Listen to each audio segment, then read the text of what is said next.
Oh, This is going to be exciting. I'm very excited. for what's been going on the last like 40 minutes. 40 minutes, Corey. I'm just looking forward to the smoke billowing from your laptop and Yeah, then just well, everything exploding. apparently the mice in my computer have not died yet because they're still spinning that wheel. Yeah, this I've been saying to the better half that we need to replace our personal computer. So I try to avoid it like the plague, and I've been using my work one for the episodes, but had it replaced in the summer to a newer version, an updated version, and for some reason my mic won't work now. So I'm using the old geyser.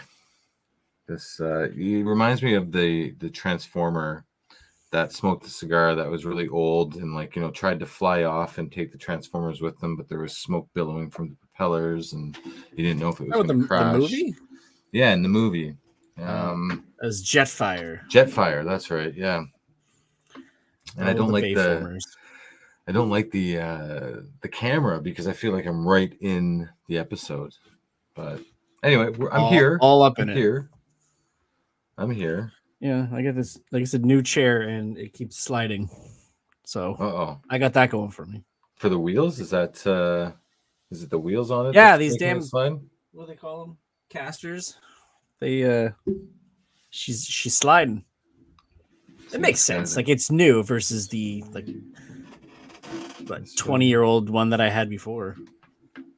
That had no cushioning on the arse area.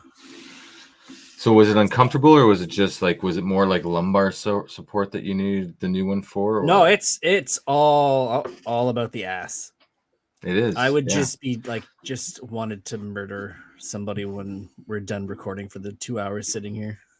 So were you actively looking for a new chair, or was it that you were in a store and you saw it on sale and you're like, hey, I got a solution to a problem that I have? A bit of both. So looking, and then pull the trigger because price is right. There you go. Pour one out for Bob Barker. Okay, honestly, I thought he died. Everybody did. It's like the Mandela effect. I thought that he was shortly, yes, exactly. Fail on me. But yeah, I didn't realize that he what was I saw a funny tweet or whatever. It was he got the closest to $1 without going over, or closest to 100 without going over. When it happened, I immediately sent it to Ryan and I said, you were going to see this everywhere. Yeah. That's going to be everyone's take on him dying. Yeah. At 99. 99. Closest to 100 without going over. It is true though, right? I mean, good on him. He lived a good, successful, prominent life, I would say. Yeah, he sterilized so many animals with his messaging. He helped control the pet population. That's right. Welcome to Open Collar, the podcast that keeps you updated on the latest happenings in movies, TV, and all things geek culture. Whether you're a diehard fan or just looking to pass the time with some laughs, we've got you covered. So sit back, relax, and get ready for a wild ride. I'm Steve, and the gentleman over there with the working technology is Corey, and this is episode 110 of Open Collar. No, you should have. I like the flub there, just ready to get wild. Get wild. Get wild. I am ready for it. Something came in the mail earlier this week. I have not yet started to read it, but I will show it for what do we got? And for the Scotty Lang. That's right. It's the I guess memoir or autobiography of Mr. Scott Lang. For those that are listening, audio listeners and not the video watchers, but haven't started it yet.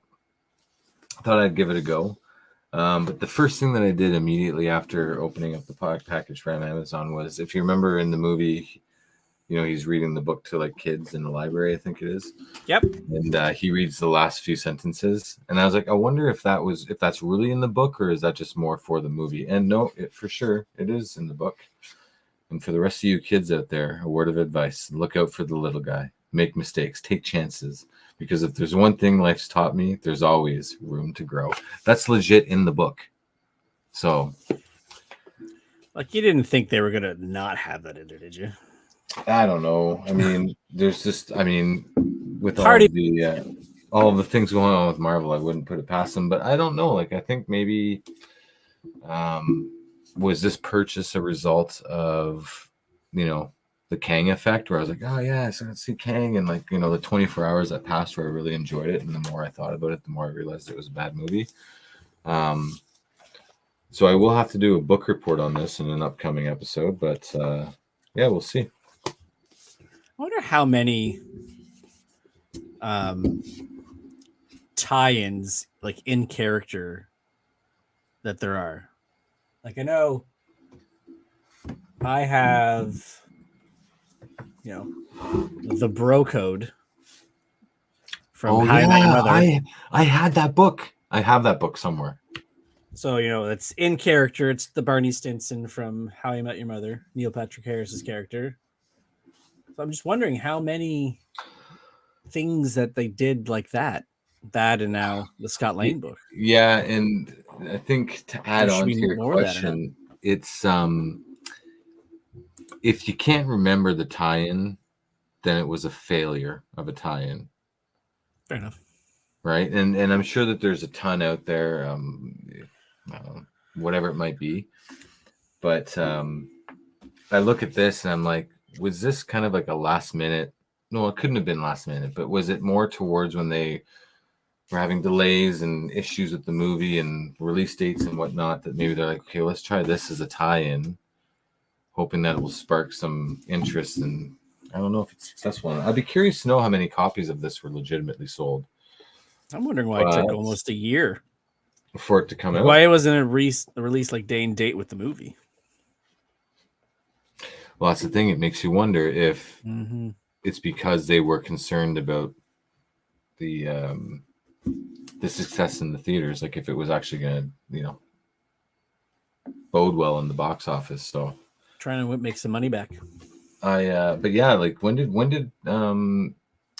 Quantumania come out? Was it February? I want to say it was February. Yeah, so I ordered this shortly, like a day after. I might have seen like an advertisement for it on social media somewhere, and I was like, yeah, I'll do a pre-order through Amazon. And it just came in last week, so 7 months later. But it should have, because I got a bug just flying in front of me. You're right, it should have come out more aligned with when the release date was. But if it would have done gangbusters, I'm sure they would have sped it up.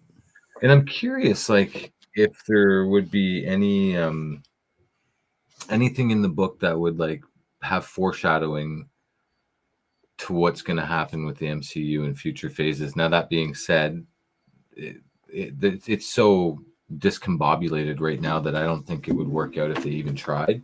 Just with all the pushbacks and changes and whatnot. So, but it could be a good mechanism to do a little bit of foreshadowing. Now, like the writing credits and all that stuff, is it all still in character? There's no reference of like Paul Rudd or anything on there, or is it like? No, this is like from what I've seen anyway. Like this is full on. Like it's as if Scott Lang wrote this book himself.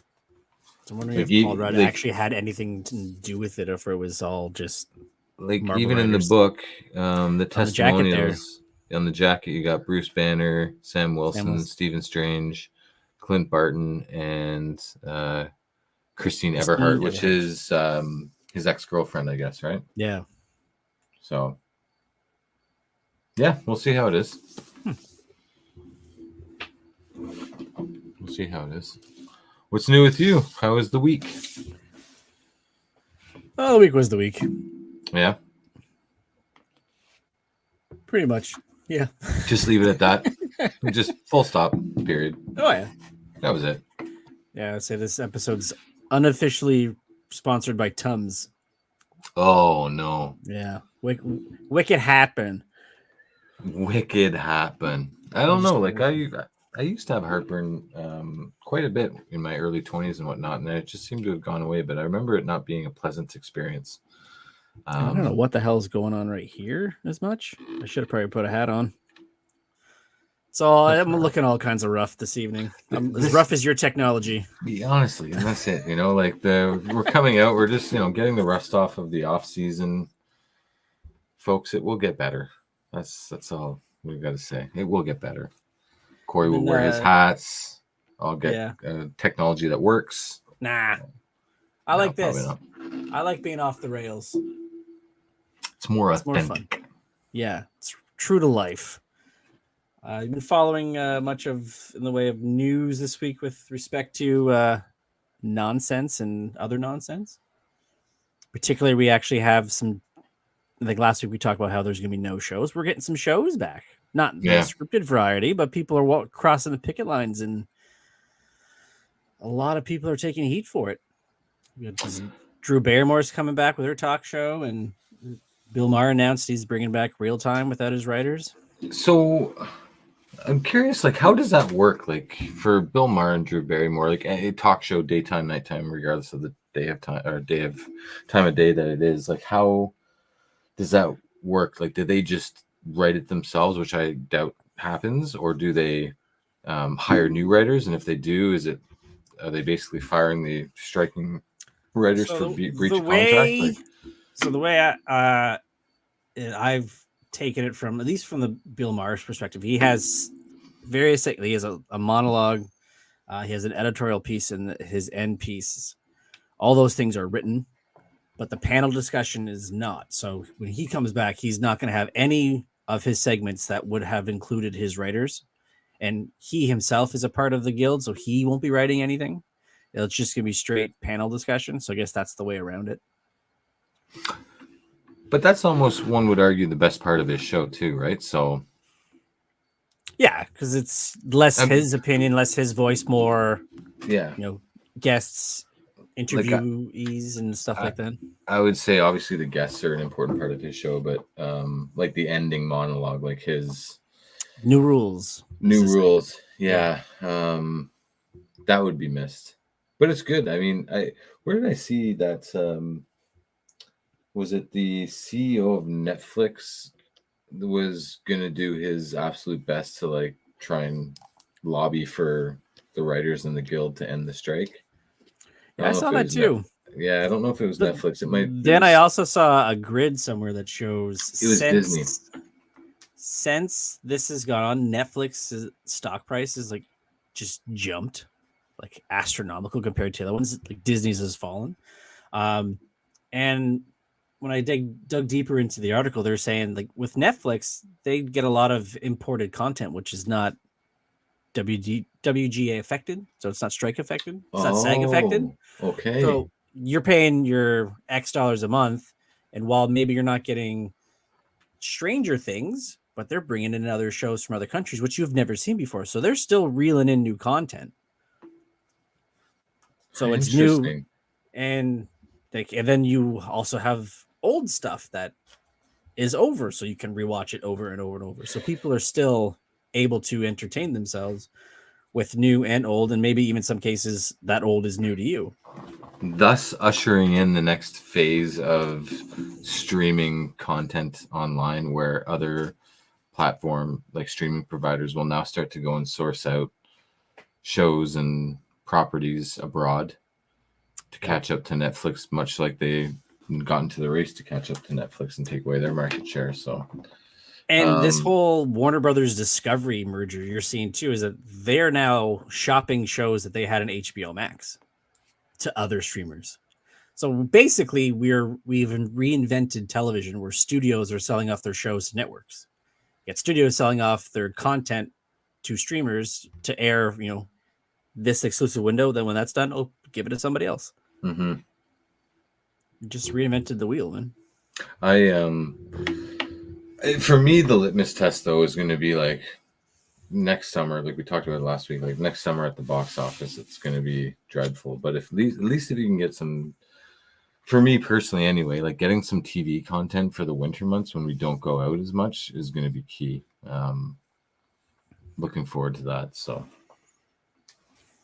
I know, with the exception of Bill Maher, the other late night guys said they're not coming back. And the thing I find odd is because in 2007, when they had the writer's strike, Like Was that the Conan last still, one? yeah, Conan stayed on. Jon Stewart stayed on. Colbert was on. Jimmy Kimmel was on.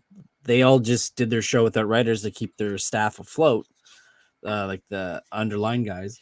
But like Bill Maher's getting blown up for doing this, and like Drew Barrymore's getting blown up for doing this. Like these guys are bringing back their shows to help pay the guys who have nothing that they can do. The whole industry is shut down. So any like Teamsters or the guy holding the boom, like those guys have nothing they can work on. While yes, these people, the writers are fighting for their livelihoods, and they stand with them. But like you got to think of other people too. We also he's also been paying people out of his pocket too. Yeah, but they don't cover that. They just cover the fact that he's a horrible human being, and he's causing people to be scabs and cross the picket line and whatnot, which is completely not the case. I think that we actually live. Well, I know that we actually live in a much different world than we did back in 2007, which was 16 years ago. That explains this. But yeah. But 16 years ago, you could at least be upset with someone or something that's occurred and learn to live with it, I should say, and accept it for what it is. But now we live in a society where, like, if it doesn't meet your agenda, then it should be just abolished and nuked from the world. So much like Bill Maher, if he's doing the things that he's doing, and people are more concerned about canceling him, and he's evil, and what he's doing is completely wrong, and this, that, and the other. They don't take into account that he's actually, he's not writing his own content. So as a writer, he's, with them for that. But to your point, he's trying to keep people afloat in this economy, no less, to try and keep them from, whatever disaster that they might fall into. It's unfortunate. It really is. I wonder if it also has to do with your personal taste. Like, if you don't like him, are you going to complain that he's doing this?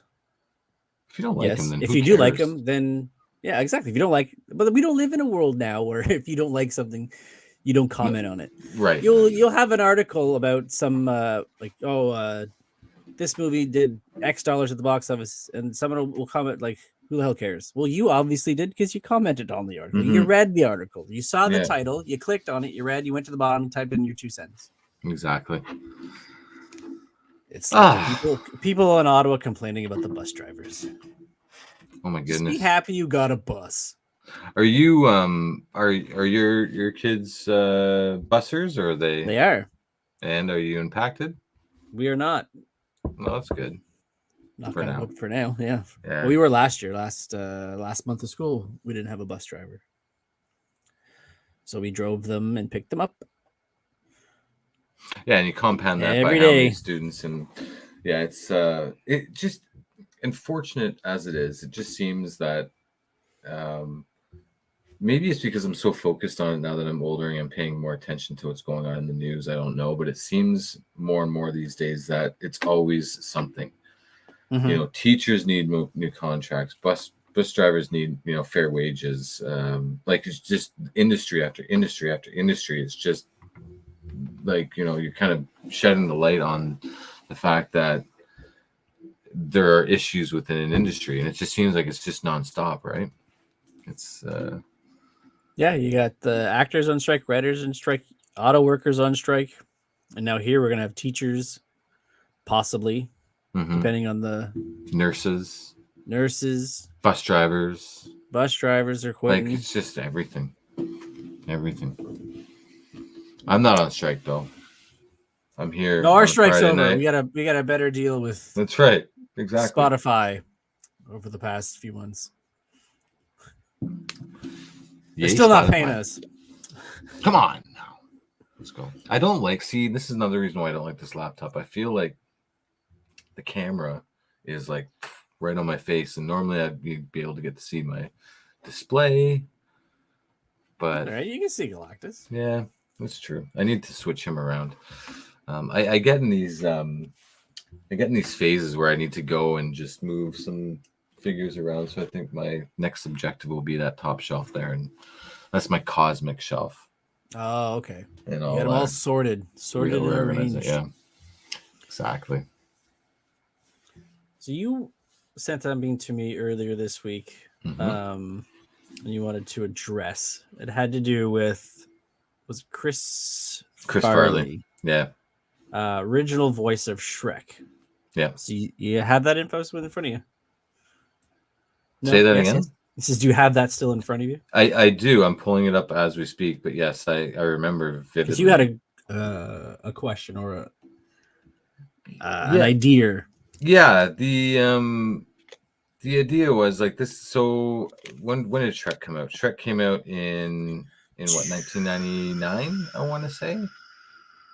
And regardless, it came out in the late 90s. Oh, I'm almost certain it did.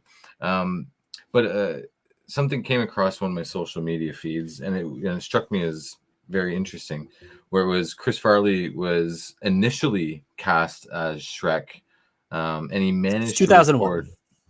Oh, really? No. Was it? Yeah. Shrek 2001, Shrek 2 2004, Shrek Okay, that's fair. 3rd, You know, because he died. He didn't die in. Anyway, it's animated. They can obviously record the lines and whoever. Oh yeah, years ahead of 100%.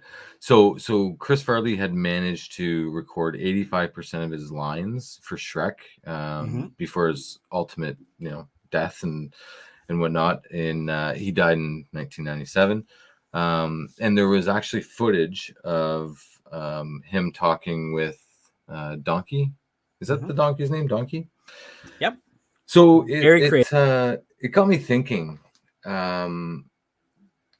because the franchise was successful. There was 3 Shreks. It was huge box office hits. There were jokes that were tailored to the adults, jokes that were tailored for the kids, obviously. Merchandising. That's right. As Yogurt would say.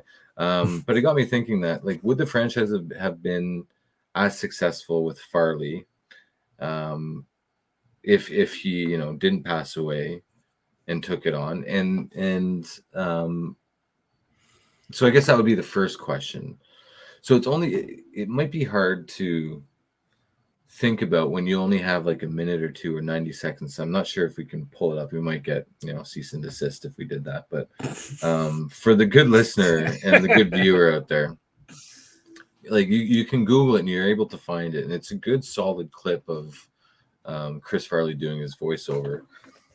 And I thought to myself, like, I don't know that it would have been as successful as with Mike Myers. And the reason why I say that is I feel like the voice makes the character when it comes to animated movies, and not so much the character making, leading it ahead of the voice. And Mike Myers is someone who has like a wide range of, accents and jokes and dialogue and whatnot, where Chris Farley was very much more physical with his humor, and he was loud, and he couldn't pull off like a spot on Scottish accent or an English accent.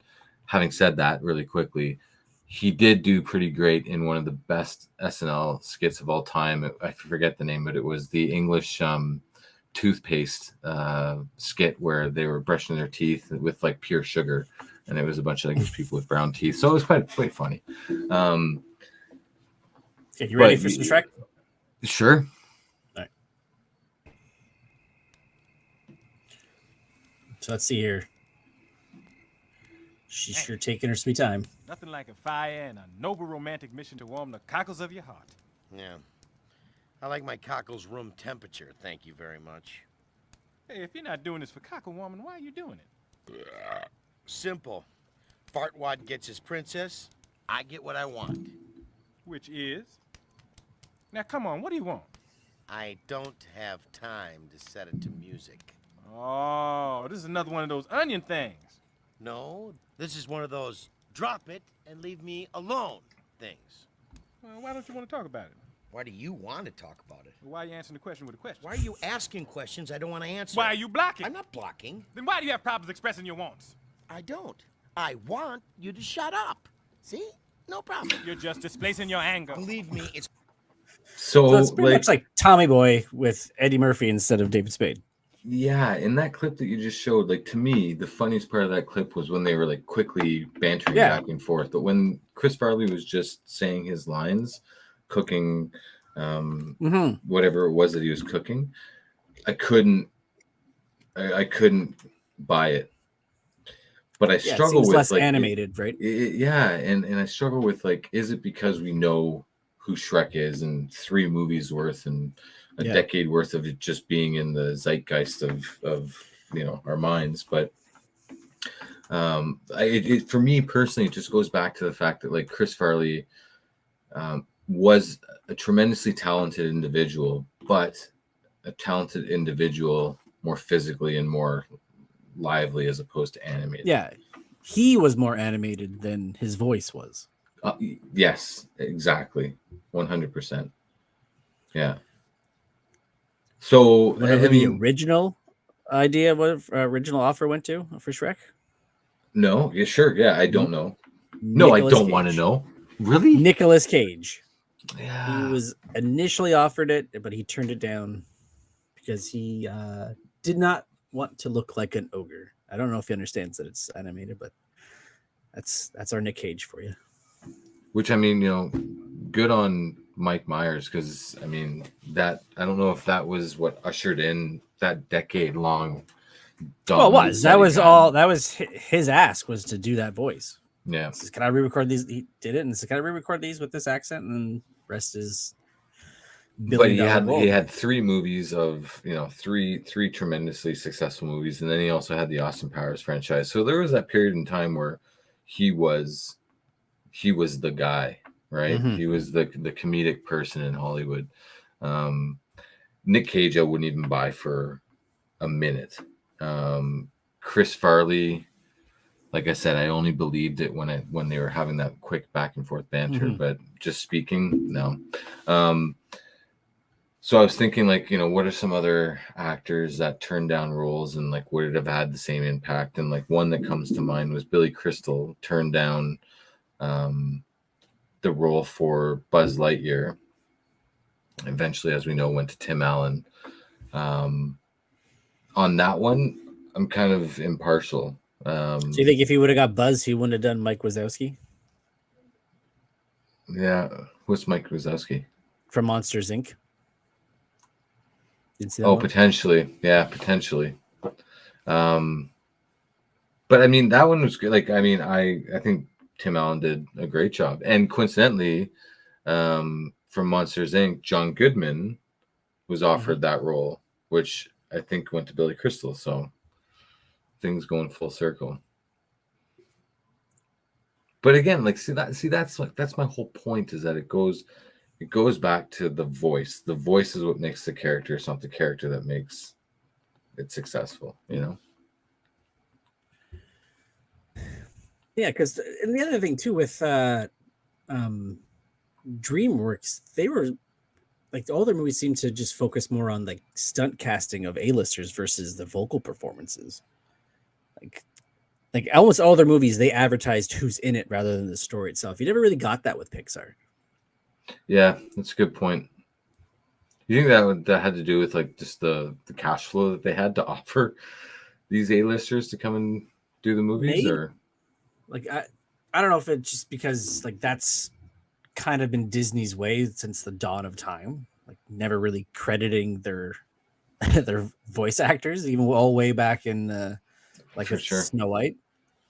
But I don't because earlier on, like Pixar, I can see that like they were just a new company, but they got to the point where they are now loaded beyond belief and like almost the gold standard for those types of movies, right? The animated types of movies. Like, is it a Pixar? Oh, great, yeah, it is. Is it not? Like, well, we'll see.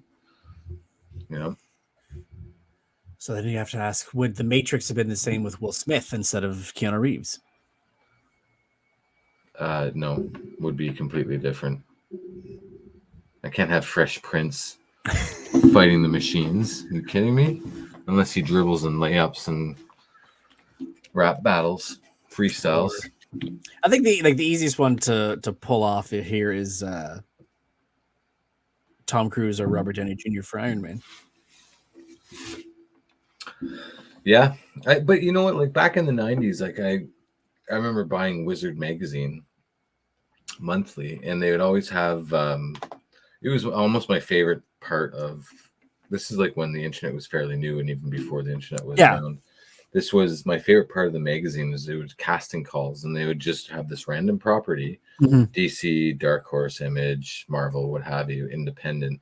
Be like, let's just do a celebrity casting call, and they would have pictures, and they'd be like, you know, this is who it would be. And that was the first time I ever saw Tom Cruise casted as Iron Man. And I was like, yeah, it makes perfect sense.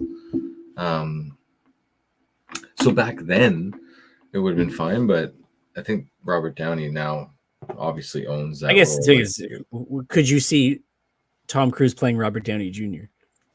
No. Exactly. I think what Robert, what it is. Yeah, Robert brought like RDJ. He brought himself. He brought himself, you know, and he brought the you know, the sharp wit, which in the comics Tony was written that way as well. Granted, like they really leaned into those characteristics after 2008, but for the most part, he was always that type of character. So I think Robert was definitely the right call there. What other original casting ones did you have? I had a list on my other computer that I had queued up and ready to go. Here we are. Fucking technology screwed me over. But yeah, those are the big two ones. Was Billy Crystal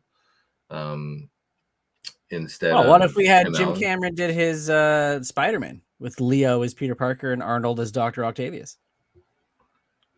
Yeah, no. No. There was one that I think I remember seeing. It was Jim Carrey was cast as whoever the Little Mermaid. Who's the not pirate, but who was the love interest in the Little Mermaid? Prince Eric.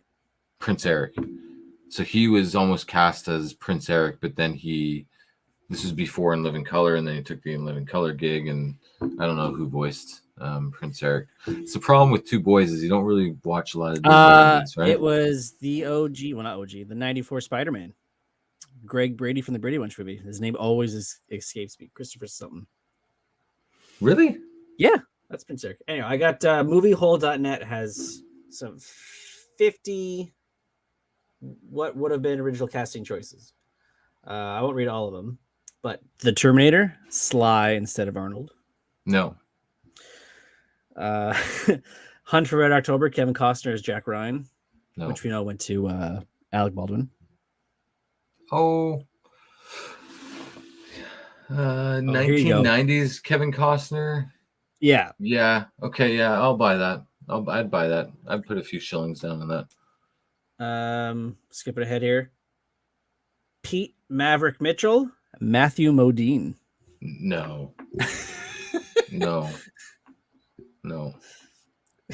It's all because of his performances in Vision Quest and Birdie.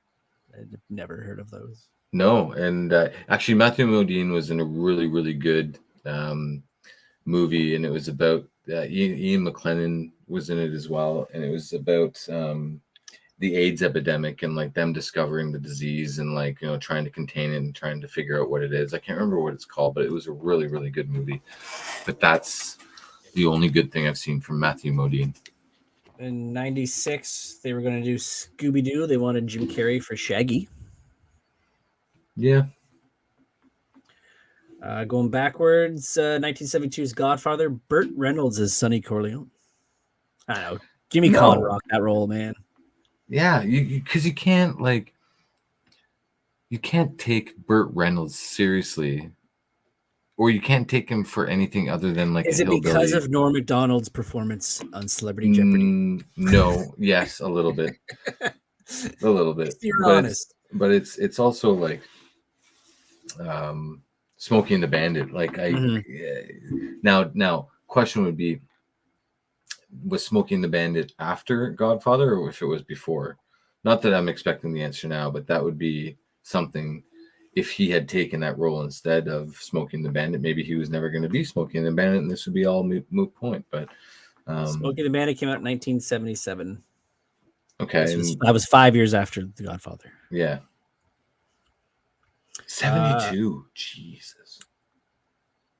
Original casting choice: Christopher Walken for Han Solo. No, that seems like an SNL skit. Right? That's an Picture, SNL hey, skit. Chewie. Hey, yeah, Chewie. I knew this one. Tom Selleck for Indiana Jones and Raiders. Yeah. Yeah. Magnum. And also, it probably longevity wise would have worked out better than Harrison Ford. What was the most recent movie that came out earlier this year? The Lost Dial of Destiny. Dial of Destiny. Tom Selleck seems a bit more now. Granted, he dyes his mustache and dyes his hair, He still looks good. He still looks good. He looks better than Harrison Ford's, I would say, a little bit anyway. Yep. Originally, Stallone as Axel Foley in Beverly Hills Cop. No, I was about to swear there. There's was no way. You can swear. It was not going to be a comedy at the time.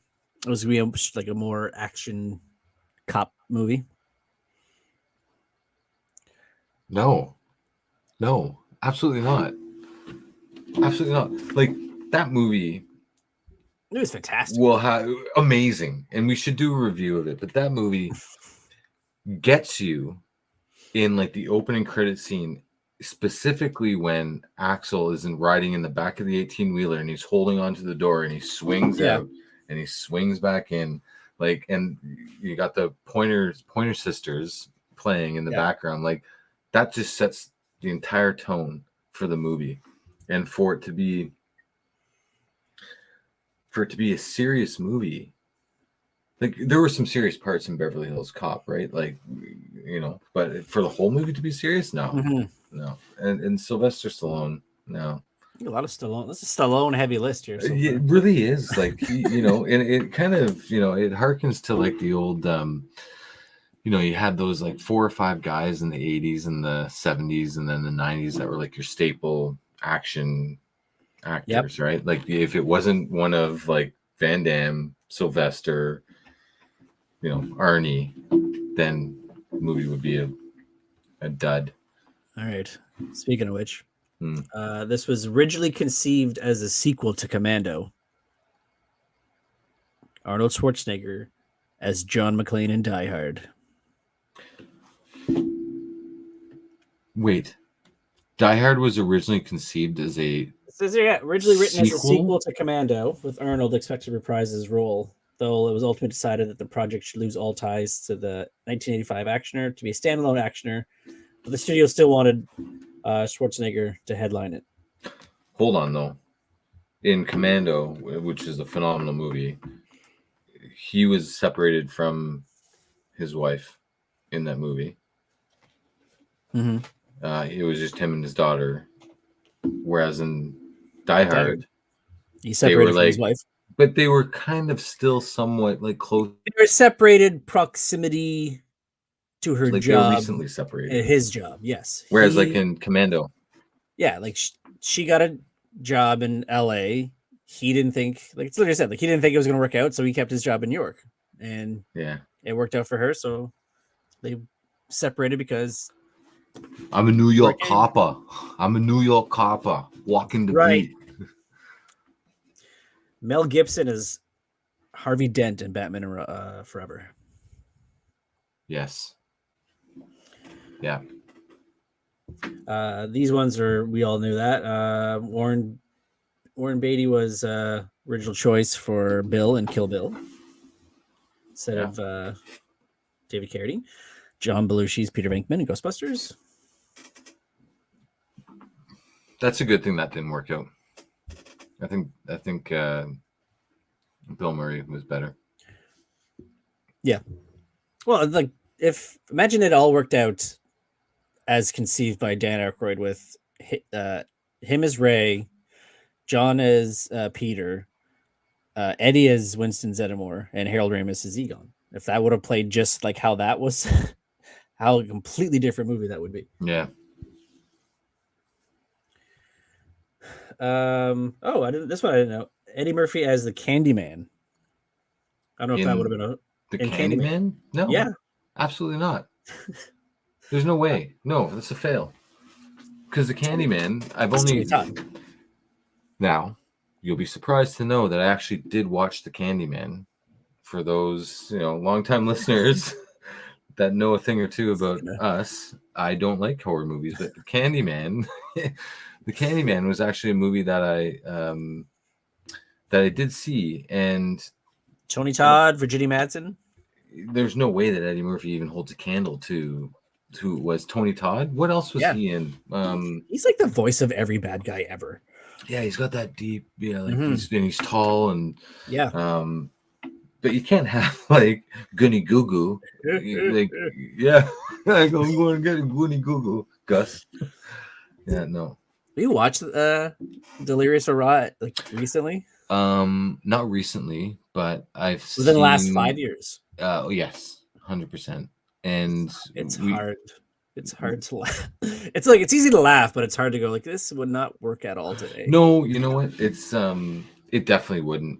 But I watch it and I enjoy it It's because a product of its time, right? It's a product, exactly. Yeah. It's a product of its time, and those that don't like it won't be watching it. But I personally find it absolutely hilarious. See, like there's like no filter.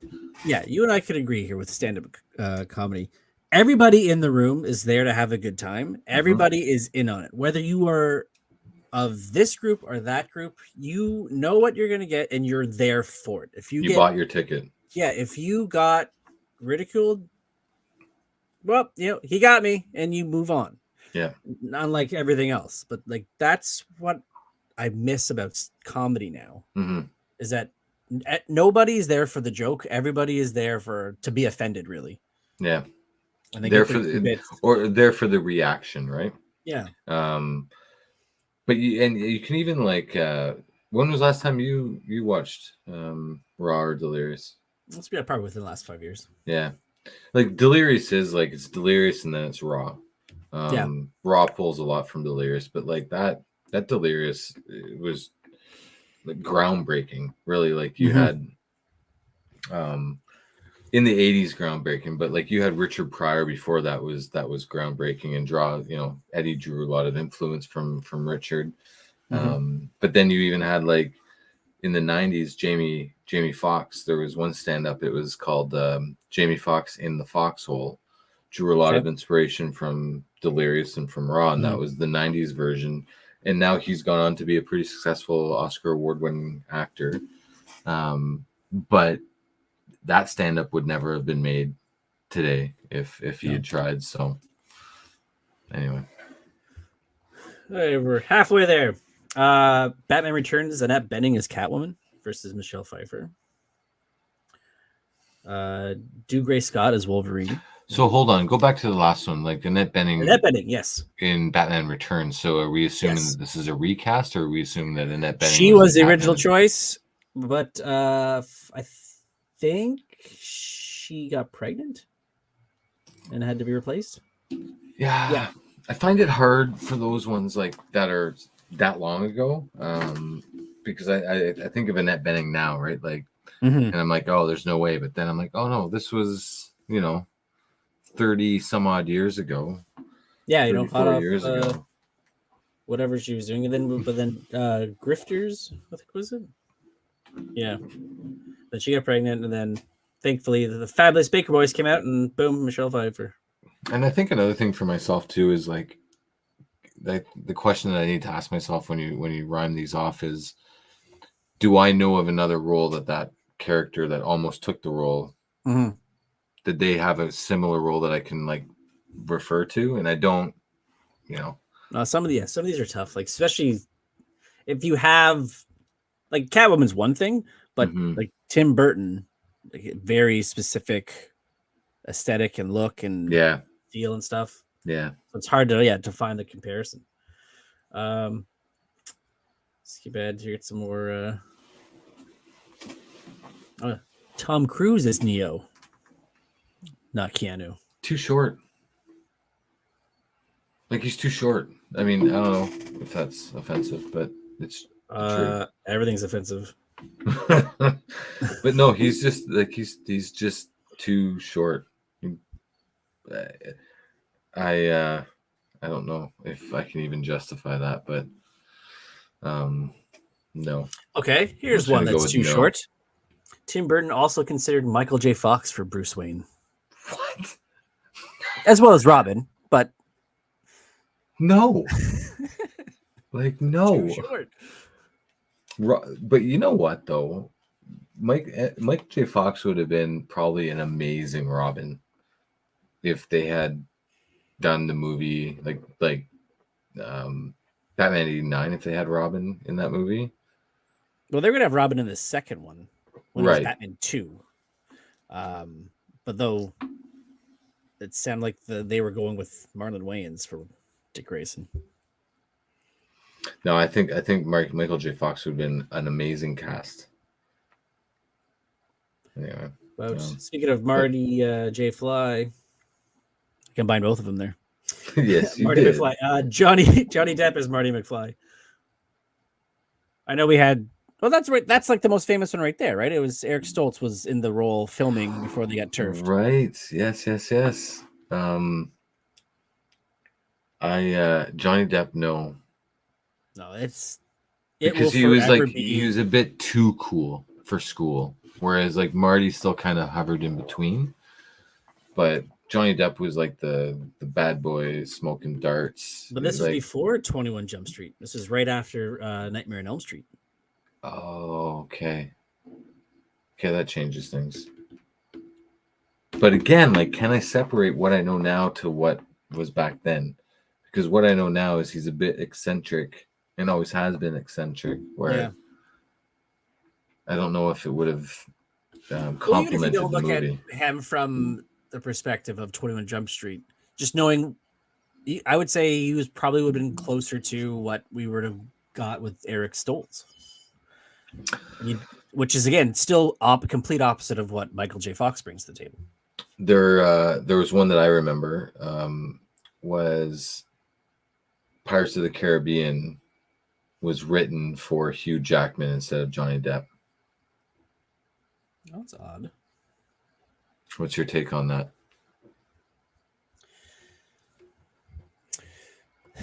Like, it's to your point. Like, Johnny Depp didn't play Jack Sparrow as like how Johnny Depp played Jack Sparrow. He played Keith Richards playing Jack Yeah. Sparrow. Yeah. So it's hard to think, but I could see Jackman doing it. Totally. I could see Jackman doing it. He's I got the think look for it and everything. for sure. And he's got the Broadway experience where he can be really outgoing and flamboyant and loud and present and everything that Jack Sparrow was. The question though is like, would Hugh Jackman have drawn his inspiration from Keith Richards like Johnny Depp did? Because that, I think, was really what put that character over the top. Was I couldn't imagine Jack Sparrow portrayed without any resemblance to Keith Richards.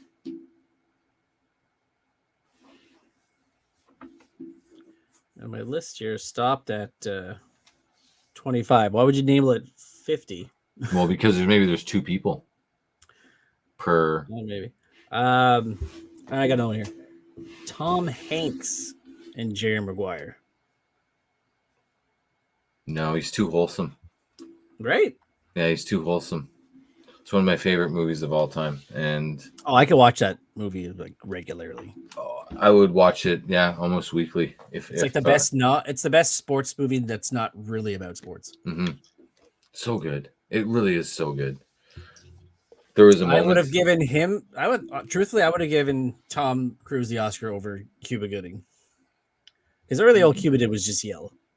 But Cuba Gooding Jr. did a great job in that movie. Like he did, but I don't remember who he was up against because he won supporting actor, right? But I don't remember who the other supporting acting nominees were, and I don't know who Tom Cruise was. Tom Cruise nominated for Best Actor, or was he not nominated? I can't remember. He was nominated, but I'd be curious to know what other movies were. Range in that movie, if you think about it, like he had everything. Yeah, life falling apart, the emotional struggle. I remember watching that movie with my girlfriend at the time, Becky, and I was like, I want to be a sports agent. And we started looking into. She's like, well, you kind of like you got to be a lawyer first, and like, and I was like, oh, my grades just ruin the fun of that. Yeah, just. A couple more, and then we'll move on to our other stuff here. Sure. Travolta, Forrest Gump. I could see it. No, there's no way. I can see it. I can see him doing it. I don't see him doing it as well, but I can see it. You mean you could see him doing it like he would accept the role, or you can see him doing it like he would do a good job? I could see him doing a decent job, but not Tom Hanks level job. Like I could see him pulling it off. It would have been not a memorable movie like how it is with Tom Hanks, but I could have seen him in it. I think for that one, for me, it would be, is it the younger looking, slimmer version of John Travolta, or is it the older, more bigger version of John Travolta? I'm assuming it would be kind of somewhere in between, but... Well, it came out in 94. Yeah. And what else came out in 94? Face Off or Pulp Fiction. Yeah, and he was a bit bigger. He's a bit bigger. So I don't know it would have worked. But think about it. If he would have done Forrest Gump, he wouldn't have been Vincent Vega. Imagine then Tom Hanks be Vincent Vega. Again, too nice. I could the see Royale with cheese. Boom. Yeah, you see freaking Tom Hanks shoving an adrenaline shot into Uma Thurman. I don't think so. No. I don't think so. You said one more? Yes, actually, no, I did have one more. Then we'll take a break. Dustin Hoffman, Blade Runner. Go to break. Go to break. So, it seems like there's a big party going on these days. Everybody says, what's your email address? What's your email address? Hey, everybody, I'll email you. I don't have an email. What's this? Like that. And you feel left out. You've been confused. It's too expensive or something. Well, now good news. There's a computer so easy. 10 minutes out of the box. You're onto the internet. You're emailing everybody. You're part of the party. It's as easy as licking a stamp.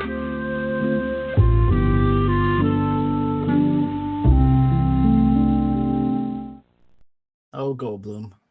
You can never get old of Goldblum. You know what's funny about that is like, I just relate to when I first heard about text messages, and it's like, oh, I just text him, and I could not comprehend like what does text messaging mean, right? But then he's like, like you can email people, you can be part of the party, but it was like an innocent time because even emails have to be responded to. It's not like it was instant messaging. Like you can send an email off and be like, sit by the computer, like, okay, so when are they going to reply? Like they could be out doing groceries and not get back to you for 2 hours, but you're part of the party. Yeah, it's like sitting on your computer with your MSN Messenger or Windows Live Messenger, whatever you call it, or any sort of messaging service on your computer and waiting for them to sign on. Yeah. So you can talk to them versus, And that would have been, when would that have been? Like the 1995, 96, maybe? When like AOL was the craze? I think, yeah. I don't know. It was. You couldn't call people because your dial-up was taking over the phone line. That's right. All right, let's geek it up.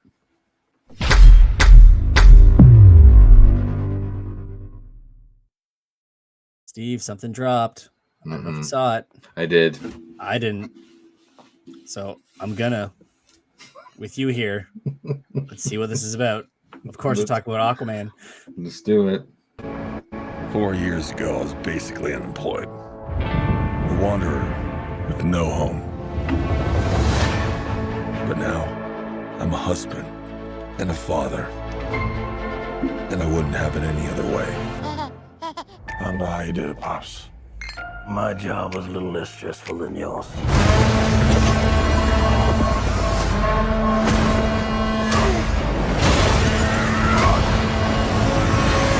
Oh yeah, I finally got a job.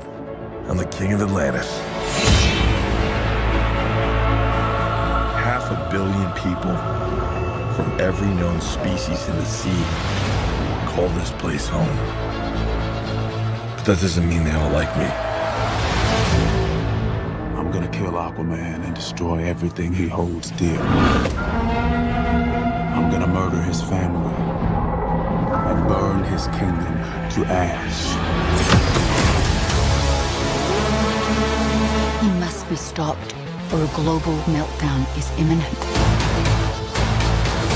I think I know someone who might be able to help us. Is that Groot? You look rough. Good job, little brother. High five. Do not call me brother. I cannot believe you let this happen. Yeah, well, I hate this job. True king builds bridges, right?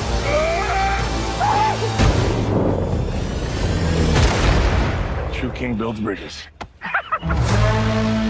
We need to find Manta. He's different now. He's stronger than before. It's the Black Trident. During King Atlan's time, there were 7 kingdoms. And the Trident was a curse upon them all. The Trident's dark magic is spreading. He means to end the bloodline.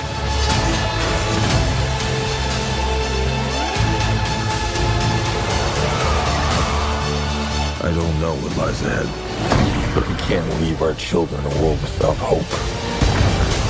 You're not as bad at this as you think. If you lead, the 7 kingdoms will follow.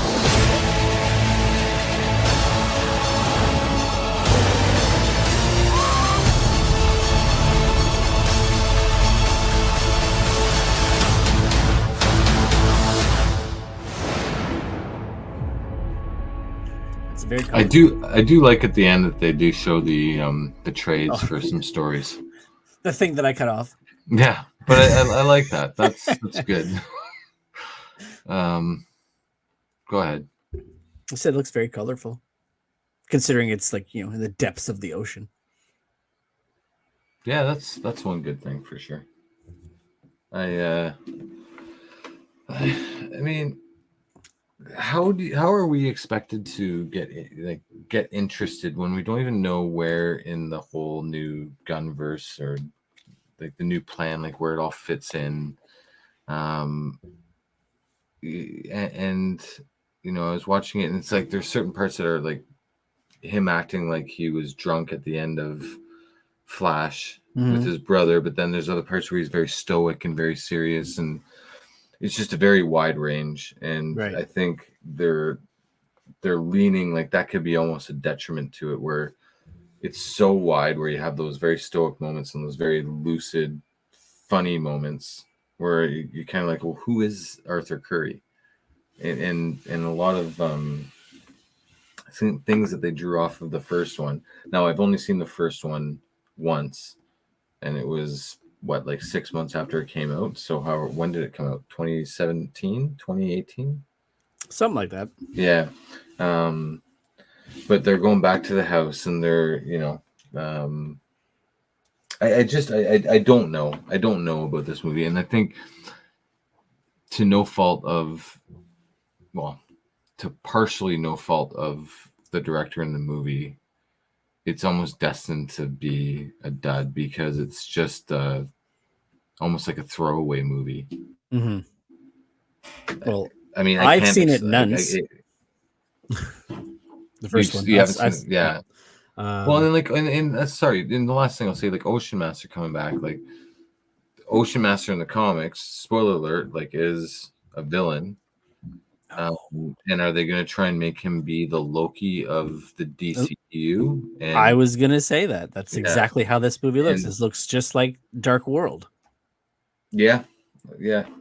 So Thor and Big- Loki team up to I'm take gonna- out the Dark Elves. and I'm going to call it right now. Big twist. You know, you heard it here first on, you know, episode 110 of Open Collar. Ocean Master is going to betray Arthur once again at the end of this movie. And it's going to open it up for, you know, potentially something else. The third movie that doesn't happen. Exactly. Well, I saw this rumor on social too, saying that apparently Warner Brothers has no faith in this movie whatsoever, that they're not really going to be spending any money to market it outside of what they've released. And why move over, Flash. Like, is this Yeah. is just every fucking movie that they release. Every movie they release, they're like, well, we're just no confidence. We're not gonna, spend any extra money in marketing and advertising. We're not gonna do any pressers. We're not gonna get the actors out there. Every movie, and it's like, how do you expect to get anywhere when? And I'm not saying that these two movies, like the last two movies with Beetle, Flash, and the last three, Beetle, Flash, and Aquaman, were the movies to get you to the next rung up the ladder kind of thing. But it's just like, I've heard this song and dance before. Where they're not going to invest any money into it. And it's like, okay, well then why, and then here you got the two directors of Batgirl being like, Jesus H. Christ, like, why did you can our movie? And you're not even like, ours was ready to go, Yeah. Like, even, like, I know we haven't talked about it, but changing the ending of The Flash to not have Keaton, knowing damn well that they were not going to move forward with them, they still could have left it. They could have left it open-ended. And if maybe by some chance it made money. Yeah. This now becomes an Elseworlds property that you now explore. 100%. But and DC has a much easier path to explain the multiverse and to use that as a mechanism to bring things back together than Marvel does. Marvel is very new to multiverses, like I want to say within the last 10 or 15 years, very new. Whereas DC, like, that's what they're known for. Like, DC is known for that. Flash 123, I'm looking at it right now, the first ever time there was a Earth 2. And they're not utilizing it. It's infuriating. It's infuriating as a comic book fan. It's infuriating as a geek. Like, you want to see these properties be successful. Like, I would much rather have conversations here with you about how awesome it is and like what could possibly happen next time and like what could be expanded from this. But instead, here we are talking about the things that just doesn't get your loins going, Is it because we're older? No. It's like maybe it's like the Simpsons meme, right? It's like it's the children who are out of touch. No, I would say, The like, studios that are I wrong. think it's just like just a bit of like common sense. Like, you're not like the common sense being a perfect example. We're not going to invest any money into marketing. Well, common sense tells me, like, well, what are you doing then? Like, what are you doing? Like, I'm not the naive target audience that you're hoping you can pull the wool over their eyes and say, like, here you go, here's a movie, and they're all going to come like lemons. But they're not. Like, they spent a buttload trying to fix it. It's not, like, from what all internet has been saying, is that every reshoot has either made it worse or has not helped the problems that they needed to fix. And if you're not going to market it, why even put it out? It's like, is there not a director in the world that can fix this shit? Like, honestly, It must not be able to, because the script must have been that bad to begin with. okay, let me rephrase. And it starts with. Is there not a writer in the world that can fix this shit? Surely, out of 7 billion people, there's a writer out there that can fix this. Like, I just, it's funny. You always say they should use the comic book writers for these properties. yeah. Yet they had Jeff Johns like running shit over there for a while. Yeah, and I think Jeff Johns, just not the right one. Well, maybe not the right one. Like, but maybe they were using him in the wrong way. They were using him more as like the huge, grand, creative officer that would see the roadmap, much like maybe they were using Brian Michael Bendis, but he's better served to focus in on what he knows. Right. And, you've got all of these different creators in the comic book world that know their sandbox and know it well, where they can craft a story and at the same time do it in a way that will lead it to expand into other properties. And then they all come together and like focus on the story. And I think that's the problem, is that they're at times it feels as though that they are more concerned about what they're doing 5 years from now as opposed to what they're doing today. And they need to focus on what they're doing today in order to get to not even 5 years ago, 2 years from now. Like they need to focus on that. Not from now, but to now. Yeah, well, that's Marvel now too, right? They're focused too far down the line. Yeah. Yeah, we're gonna release episode or phase 9 2035 in 2035, but we're not gonna like tell you the dates because we're gonna potentially move them or cancel them or switch them from TV shows to movies, or we don't really know what we're doing, but we're gonna tell you we've got some great ideas. It's like, no, shut the fuck up and just make a movie. God damn it. Lucasfilm just did that. I don't know if you saw. The Lando series is now going to be a movie. I think that's going to be better, actually. Yeah? I think so. I think this maybe, and this is just me becoming a bit jaded with TV shows and on comic properties or these types of properties, is that like I feel the they're trying to make the TV shows like a movie when probably maybe Secret Invasion would have been better left as a movie. And I think I said that in an earlier episode, like way back when, where I think Secret Invasion was probably better served as a movie because you could tie it into almost like a trilogy. And like you you have could like probably got some actual people to transform from a Skrull to a hero. That's true. Like, that's true. For a lot of shape-shifting Skrulls, there wasn't much shape-shifting going on. No. I'm gonna like stay in this form. Yeah, the whole time. The whole time for like 40 years. Speaking of fears in movies, the director of the Marvels has come out saying that she fears there's going to be some suffering going on with that movie because people can't come out and promote it. Okay. Due to the actor strike. So I don't think that's going to be the only problem. As to why it doesn't do well. I haven't watched the trailers for them. I don't care.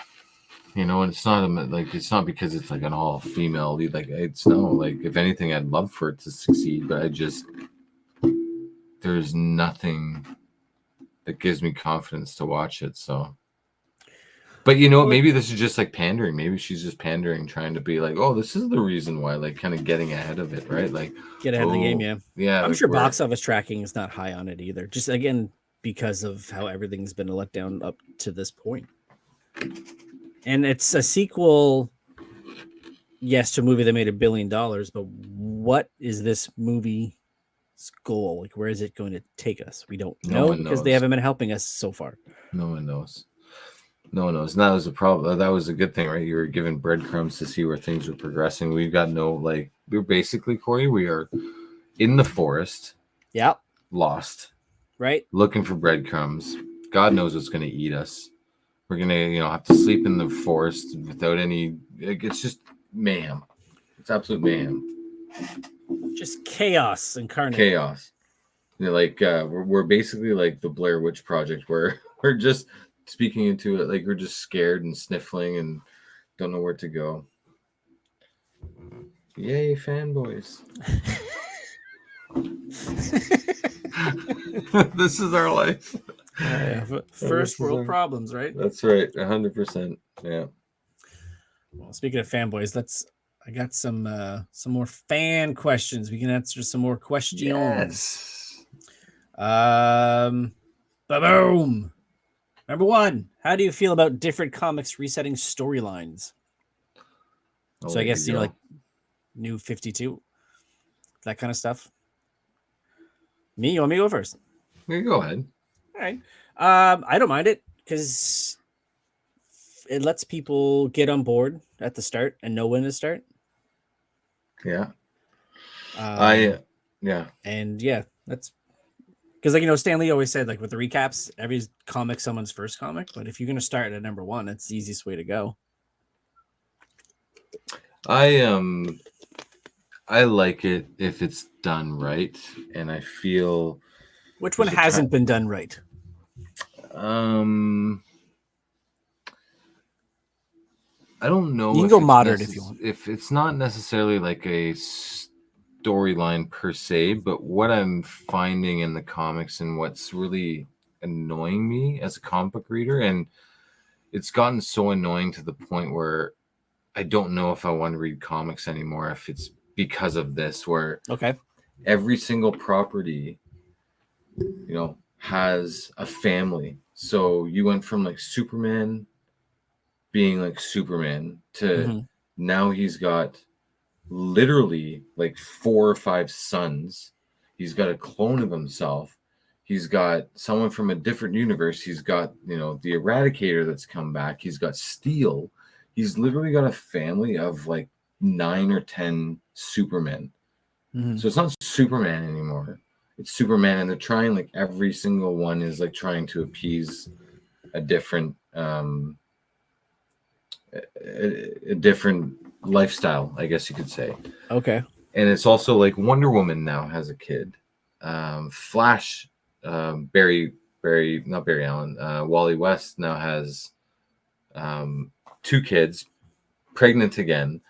And it's just these constant kids and kids and kids, and like the Bat family and the Flash family and the Superman family. And it's just like, holy shit, like we're just now just a huge, like everyone's a family. And it's so I don't like that type of storytelling, but I think back to like Crisis on Infinite Earths, when it got to a point where it became a bit too convoluted.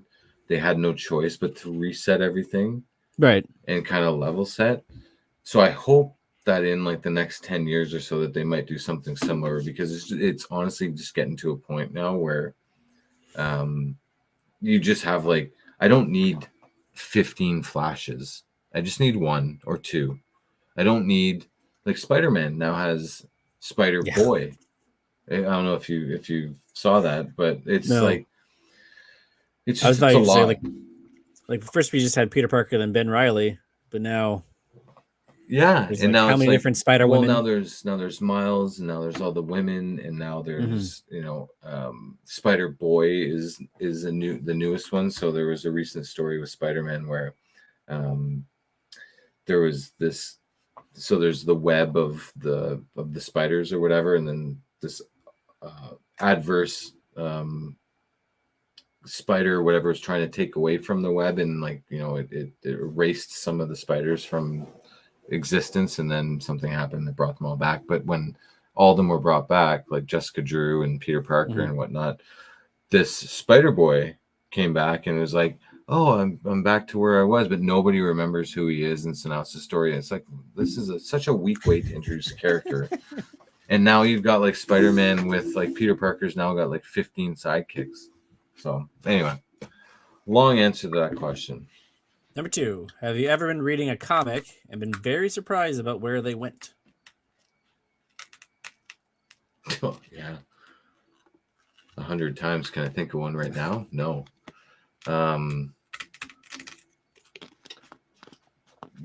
Like, I think one that just comes to mind, and there's 2. Walking Dead episode, or not episode, Walking Dead issue 100, I want to say, when Negan killed Glenn. Yeah, that's that like and that was one of the great things about Walking Dead as a comic book, was nobody was safe, and every page turn could literally be like, what the hell, like, and that was like, and it was refreshing because you don't really see a lot of that happening anymore. But Walking Dead Kirkman was really good at that, where he would lay out the story where you'd turn a page and it would just boom hit you. That was one. I'll let you, if you know of any, I'll let you guess, because I know that there's well, I was gonna say Walking Dead. That's okay. What I also would have been, them killing off Rick and then the book ending. Yeah. Also, the Joker beating the shit out of Jason Todd. Yeah, killing off Robin. Yeah, that's probably the most iconic one, right? Like they even had, like, back in the 80s, again, keeping in mind that this was before the internet. Get your rotary phone out. This is your rotary phone. Dial the number. Vote it in. You decide if Robin lives or Robin dies. And no one liked Jason Todd. Insane. That was insane. And I remember, vividly remember those panels, like each little sliver of the fucking crowbar going up and coming Yeah. down, and more blood splattering as he's doing it. And And Batman couldn't get there in time. another one I would say is Daredevil Born Again, where you throughout the whole, I want to say it was 4 or 6 issues, I think it was, but every issue just left you like jaw dropped by the dismantling of Daredevil's life at the hands of the Kingpin. And it all started when Karen Page, who's hooked on crack or heroin, pardon me, sold Yeah, you only get that right. Sold his name to a drug dealer in Mexico To feed her habit, to feed her habit, who filtered it up to Wilson. And just like the subsequent dismantling of his life, and this was Frank Miller in his prime in '86, the same year that The Dark Knight Returns comes out. And it was just like, it's just one of those series where it's like, oh my God, hands down the best Daredevil series that's ever been written. Not to take away from the Bendis run and the Kevin Smith run and the Brubaker run, but this was the penultimate. Yeah, I think everybody goes back to that one. Oh, for sure. Like, and they all draw experience from it too. So number 3, what is your go-to comfort show? The show that you have seen the whole run multiple times, but you laugh every time. Office. Boom. Period. Exclamation point. I would say The Office, but after season 4, it's less and less laughing. And then when Michael's gone, it's no laughing. Yeah, but Michael's gone in season 9. There's only 2 more left, which I agree. Like, Andy running the show was awful, but you're so invested by that point. Like, it's just, I find myself using Office GIFs more often than others. You sent me one tonight. It's right when you're in. It's just in our frame of mind. Yeah, you can never go wrong with a "That's What She Said" GIF. Yeah, and my other one I would say is Seinfeld. Seinfeld, and my reasoning for that is, number one, it still holds up, which is a testament to how brilliant it is. And then you just like you kind of, it's like The Office, right? Where you don't really need, like, there's no timeline with the jokes. You could just fall into an episode, fall into a scene, watch it, and just laugh your ass off for what it is in that moment. And The Office did it right, and Seinfeld did it right in that respect. Like, the only thing for me that dates Seinfeld is the close. That's it. Because everything else is just for real. The close, for real. Like, yeah. Everything else about it is situational.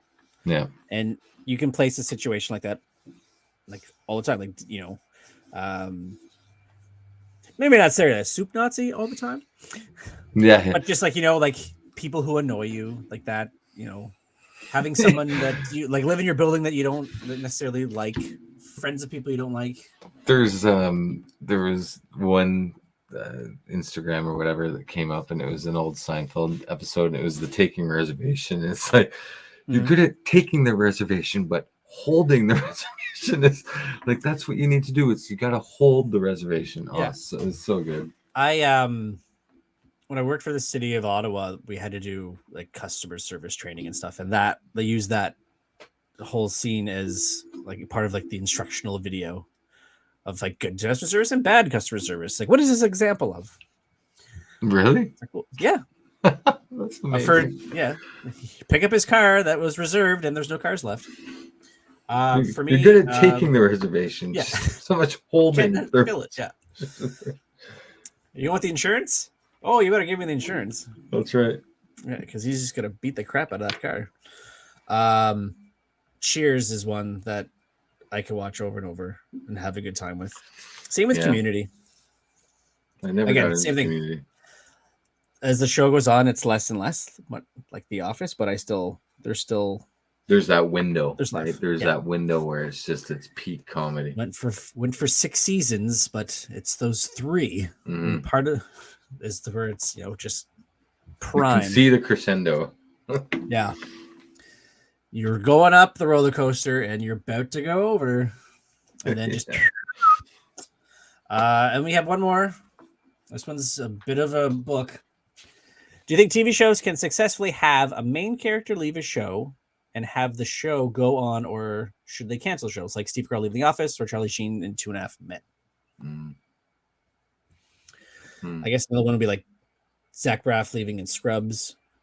That show went on for like a season after that, and he left. Well, Community is another one where half the cast is gone by the show's over. Yeah.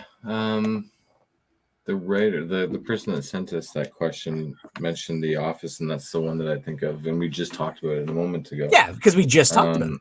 Yeah, it's. But do you blame the TV studio if it's such a successful show? Do you try and like ride it out for a couple more years? You know. I guess it depends, really, like the genre of show, right? Like if you look at something like an ER that was built around certain characters, and by the time the show was done, they were all gone, and it went on like 7-8 more years after like the main principals had all left. You know, and maybe a comedy is not something that you can necessarily work everybody in and out and have it still continue. What about one of the quietest recasts in TV history? Fresh Prince of Bel-Air's Aunt. Is it Aunt Viv? And Viv? Yeah, the quietest recast ever. Two seasons or one season in, and then they recast her, and then she was on the show for the next 7 or 6 or 7 years. 6 seasons. It went 9, didn't it? Fresh Prince went 6 seasons. That's it. Okay, well, still, original Aunt Viv left like season 1 and like 2. To your point, like while the main character was Will, that show early on was really more about like Phil and Viv, right? Like they were more prominent than they were. Then like as it started to get more and more, now Will's, he can start to act better now. He's, able to hold these scenes more and focus more on him and his relationship with Carlton. Those two take more of a back seat. Yeah, I think this question would be like better served if you were someone who had watched like Grey's Anatomy, like a show that's been on for like 17 years. Like, and I haven't, so I don't know, but like I'm sure Patrick Dempsey's no longer on it. And that I don't know. Oh, he's not. Yeah, like I said, it has to be like a procedural, like a Law and Order, where they just changed everybody as years went on, and it still lives. So I guess again, it would all has to come down to the type of show, and I guess really, if like a comedy, if it's how strong the ensemble is. Law and Order was a good example. Like it was Dirty Dancing Baby, like the dad. What's Jerry his Orbach. name? Sorry, Jerry Orbach. Jerry Orbach. Lumiere from so he was the original, and like they recast him after a few seasons. And I think they brought in oh my god, I'm terrible. A lot of people, man. A lot of people. He had a lot of partners. No, but the Anthony Anderson was on there too. No, that's not who I'm thinking of. Benjamin Bratt. Benjamin Bratt. That's who I'm thinking of. But they cycled, so just like they did go through a period where they would cycle the characters, but it was still Law and Order. It was still successful. So it all like it started without Sam Waterston, and he ended up coming on, and then that's kind of Jack McCoy became like the guy. I mean, he's a McCoy. What can you expect? Set you up there. Of course. Yeah. Good question. I guess, but there's a lot of factors that come with that answer. So the answer is maybe. Yeah. Depends. Depends. Dot. The official answer is depends. Yeah. Moving. Depends. # we'll see.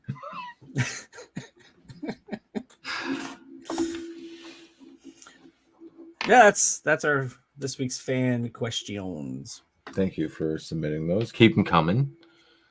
Open caller we have a new email address since I'm all about the Apple. Do it. opencaller@icloud.com. Perfect. Or hit us up, OpenCallerPod, on all your social media platforms, Instagram, Threads now. You know, Threads is a thing since we've been off the air. Yeah, I haven't looked into it. It's one of those things where it caught on really quick and then just died off quickly. Really? Even quicker, I should say. Yeah, it's because what people went over there because they just wanted to get rid of Musk and be all that. But then they went, oh shit, you can't do nearly as much as you can over here. So maybe we'll just go back and wait. What are the limitations to Threads? Or what were they? Really? It's like you can't, like, hashtags aren't a thing. Okay. And there's no like trending topics or anything, so you can't go to the search and find something that is trending. See, like those two things right away, it's like, okay, well, what's the point? But engagement's there a little bit for those who are still on there. Like I use that more than I use anything else now. Interesting. So I might have to try it out then. It's not as like mean and mean-spirited like the other platform is. Yeah. X, as it were. Again, it was Twitter when we left. Now we're back. It's X. See, look, you see what happens when we take breaks? See what happens? A lot happens. Movies bomb, social platforms change names. Yeah. X. Like, it's just terrible. Anyway. I do like everyone referring to as X, formerly known as Twitter. It's still, people are Or just X, the be platform like, formerly known as Twitter. Yeah, no, it's called a Kleenex, not a tissue paper. You know, that's what they're gonna say. Like they're never gonna not refer to it as Twitter. What are they gonna say? Like, instead of a tweet, it's gonna be like it's a post now. No, it's a post. Tweets are gone. Posts live. Bland. Anyway, that's right, my friend. So is that a wrap? That's a wrap for this week. You have your outro too? I don't, but I can pull one up real quick. Just give me a sec. Quick. What's ChatGPT? I mean, the intern saying. So, okay, let's go. Well, that's all for this week's episode of Open Caller. Thank you. Thank you for joining us for another round of discussion and analysis on all things movies, TV, and comic books. If you enjoyed today's episode, be sure to hit that subscribe button and leave a rating and right down a here. review. We obviously appreciate your support and can't wait to bring you even more great content next week. So until then, keep it geeky is what Cory would say. I would say bye, Felicia, and we'll see you next week on the next episode of Open Caller. Perfect. And now, your feel-good Feldman. Story on the adventures of Teddy Ruxpin.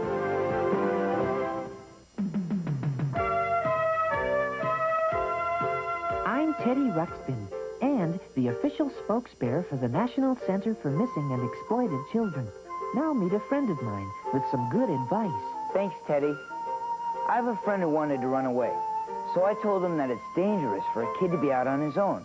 He could have nowhere to sleep or end up in a scary place. I said to talk to someone he trusts for help.